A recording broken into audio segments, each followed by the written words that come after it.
आज जो हम लोग प्रॉब्लम डिस्कशन करने जा रहे हैं वो जेई का अच्छा प्रॉब्लम है, फ्री फॉल का प्रॉब्लम है। बेसिक काइनेमेटिक्स के इक्वेशन को यूज करके हम बनाएंगे। तो क्वेश्चन का बैकग्राउंड क्या है वो बताते हैं। एक क्लाइंबर है जिसको अपना हाइट एस्टिमेट करना था। उसने क्या किया, एक स्टोन को गिराया, स्टोन ने जमीन पे जाकर के स्ट्राइक किया।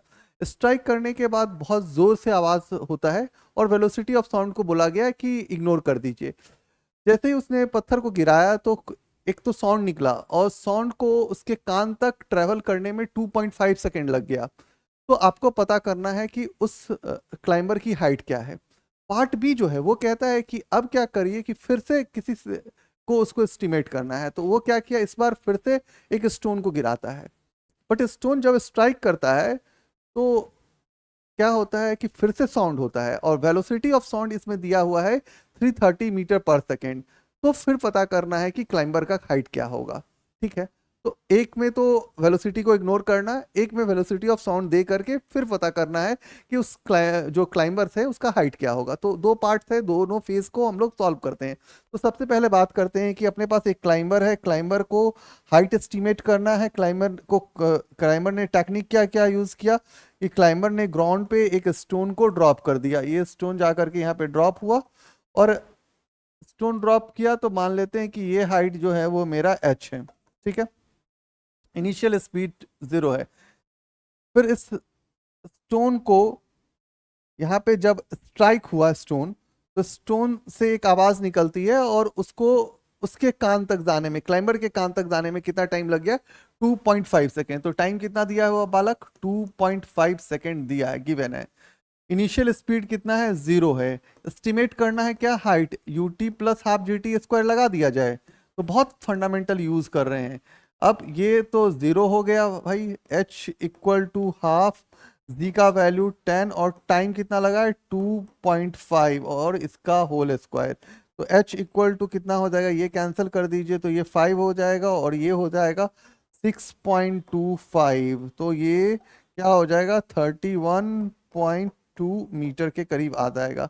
ठीक है, तो पहला एस्टिमेशन तो हम लोगों ने कर लिया, बहुत सिंपल था। ठीक है, अब फेज 2 में आते हैं। अब कंडीशंस थोड़ा चेंज हो रहा है। अब क्या हो रहा है कि फिर से ये क्लाइंबर है, क्लाइंबर ने को फिर से एक नया हाइट एच मान ले रहे हैं कि अब फिर से उसको H1 निकालना है। ठीक है, नया हाइट है, मान लीजिए H1 है। ठीक है, इसने फिर से एक स्टोन को ड्रॉप किया था, स्टोन जा करके स्ट्राइक किया। स्ट्राइक करने के बाद स्टोन जो स्ट्राइक किया, स्ट्राइक करने के बाद जो साउंड ऑफ स्पीड है उसने गिवन दिया है कि वेलोसिटी ऑफ द साउंड जो है वो 330 मीटर पर सेकेंड लगा है। तो पता करना है कि अब नया जो H1 हाइट होगा क्लाइंबर का, जिसको एस्टिमेट करना था, वो बता दीजिए। तो चलिए दूसरा पैरामीटर्स में जाते हैं। तो सबसे पहले कहते हैं कि स्टोन ड्रॉप पढ़ लीजिए आप यहाँ पे, स्टोन को ड्रॉप कीजिए। ठीक है ना, पहले तो स्टोन ड्रॉप करोगे तो ये H1 हाइट इक्वल टू क्या हो जाएगा, 1/z इंटू T1 स्क्वायर, क्योंकि यहाँ से यहाँ तक जाने में टाइम कितना लगा है, तो T1 लगा है। तो इक्वेशन 1 लगा लेते हैं। मुझे टाइम, वो टाइम पता करना है जो उसने हियर किया है इस वेलोसिटी से।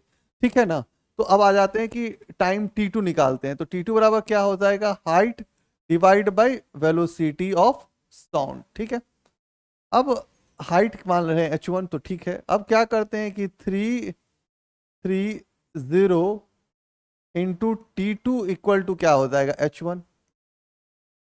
ठीक है, आपके पास H1 इस इक्वेशन में दिया हुआ है, देखिए। तो आप क्या करोगे कि यहाँ पे डेबिट कर दोगे, तो H1 के जगह क्या लिखोगे, 330 T2 इक्वल टू 1/2, जी का वैल्यू डेबिट कीजिए इंटू T1 स्क्वायर। ठीक है, ठीक है। अब कुछ तो कंडीशंस बाय कैंसल होने में जाए तो उसको कर लीजिए, ये 5 हो जाएगा। तो ये कितना हो जाएगा, 330 T2 equal to 5T1 square. ठीक है, तो आप यहां से क्या कीजिए, T2 का एक वैल्यू निकालिए। T2 बराबर क्या हो जाएगा, 5T1 स्क्वायर डिवाइड बाई क्या हो जाएगा, 330। ठीक है, आप बोलोगे कि इसको करने से फायदा कुछ तो दिख नहीं रहा है, मुझे कुछ फील नहीं आया। ठीक है, आपको ये T2 निकला है ना। अब आप सोचिए कि पहले कंडीशंस में जो टाइम लगा था उसको कितना लगा था, 2.5 सेकेंड लगा था, आया ना। अब आप t इक्वल टू लिखो t1 प्लस t2, और ये जो t है वो कितना आपने बोला 2.5 है। t1 आपके पास कितना दिया हुआ है नहीं पता, t2 आपने एक निकाला इक्वेशन बाइसेस, क्योंकि आपको यदि इसमें t1 प्लस t2 लिखते और t2 भी अननोन और t1 भी अननोन, तो फिर ना तो इक्वेशन सेटअप होता, ना तो सवाल आप यूटिलाइज करके डील कर पाते। तो हम क्या किए, t2 को भी t1 के टर्म में लिखना चाहें सवाल को सॉल्व करने के लिए, ठीक है। तो अब क्या हो जाएगा, 5 into t1 square divide by क्या हो जाएगा 330।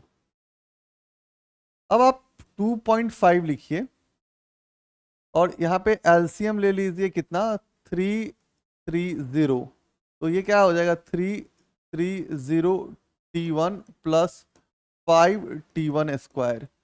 इसको मल्टीप्लाई कर दीजिए 330 से into 2.5 equal to 5t1 square plus 330 t1। इसको यहाँ से उड़ाने का कोशिश कीजिए, ये कैंसल आउट हो जाएगा और ये हो जाएगा 825, और ये हो जाएगा 5t1 स्क्वायर प्लस 330 t1। आप इक्वेशंस को फिर से देखिए तो थोड़ा क्वाड्रेटिक फील देगा आपको, 330 t1 माइनस 825 इक्वल टू 0। आपको पता है कि क्वाड्रेटिक इक्वेशन क्या होता है, ए एक्स स्क्वायर जो b x plus c equal to 0। तो आप यहाँ पे यूज कर सकते हैं माइनस बी प्लस माइनस क्या हो जाएगा b square minus 4ac divide by क्या हो जाएगा 2a, ठीक है।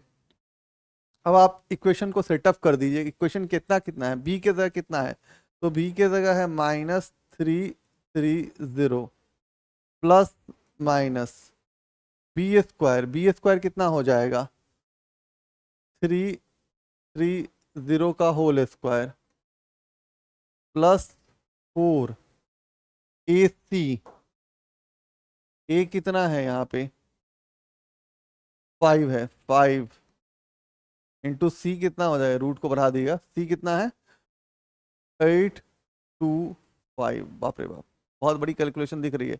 डिवाइड बाई क्या हो जाएगा, डिवाइड बाई क्या हो जाएगा 2 इंटू 5। अब चाहोगे कि ये कैलकुलेशन गुरुजी कर दें, एकदम दिल का इरादा होगा यार, दिल के इरादे में मत जाओ यार, खुद से करना कैलकुलेशन, खुद सीखोगे क्वाड्रेटिक वाड्रेटिक तोड़ना तो हेल्प होगा। तो यहाँ से तुमको पूरी कैलकुलेशंस यदि तुम पूरा करोगे तो यहाँ से तुम्हारा निकलेगा t1, और t1 आ जाएगा 2.41 आ जाएगा, ठीक है। ठीक है, करना घर पे बैठ के करके कुछ करना है। h1 इक्वल टू हाइट निकालना है, हाइट के लिए हाफ z का वैल्यू तुमको, यहाँ z का वैल्यू कितना हो जाएगा 10, और टाइम टाइम कितना निकाले हो, तो टाइम निकाले हो भाई 2.41 और इसका स्क्वायर, तो इसको इसको कैंसल आउट कर लोगे तो h1 इक्वल टू आ जाएगा 5 इंटू 2.41 इंटू 2.41। इसको कैलकुलेट करोगे तो ये आ जाएगा अप्रॉक्स में हम लिख देते हैं 29 मीटर, ठीक है। तो h1 हाइट हो जाएगा, जब साउंड की वेलोसिटी दी हुई थी, जब साउंड की वेलोसिटी नहीं दी हुई थी तो ये 31.2 हो जाएगा। तो सवाल को डील करने के लिए थोड़ा IQ यूज कीजिए, और ये तगड़ा सा इंफॉर्मेशन था ये। यदि आप साउंड नहीं निकालते, साउंड के टाइम नहीं निकालते कि उसको रिच करने में कितना टाइम लगा है साउंड को उसके कान तक, क्लाइंबर के कान तक, तो ये क्वेश्चन सॉल्व करना थोड़ा मुश्किल हो जाता, चैलेंज ज्यादा हो जाता। तो आज के लिए थैंक यू, फिर वीडियोस मिलेगा आपका। फ्री फॉल पे हम थोड़ा वर्क फ्रेम कर रहे हैं, तो हम कुछ कुछ अच्छे अच्छे प्रॉब्लम सेलेक्ट करके आपको बताते हैं। आपके मन में कोई अच्छा क्वेश्चन होगा, तो पाथ फाइंडर हो या कोई भी अच्छा आपके पास कोई ओलंपियाड का क्वेश्चन हो, तो आप मुझे टैक्स कीजिए। आपको यूट्यूब चैनल पे मेरे नंबर्स मिल जाएंगे, वो व्हाट्सअप नंबर है, आप मुझे टेक्स्ट कीजिए, I will solve it. Okay, thank you.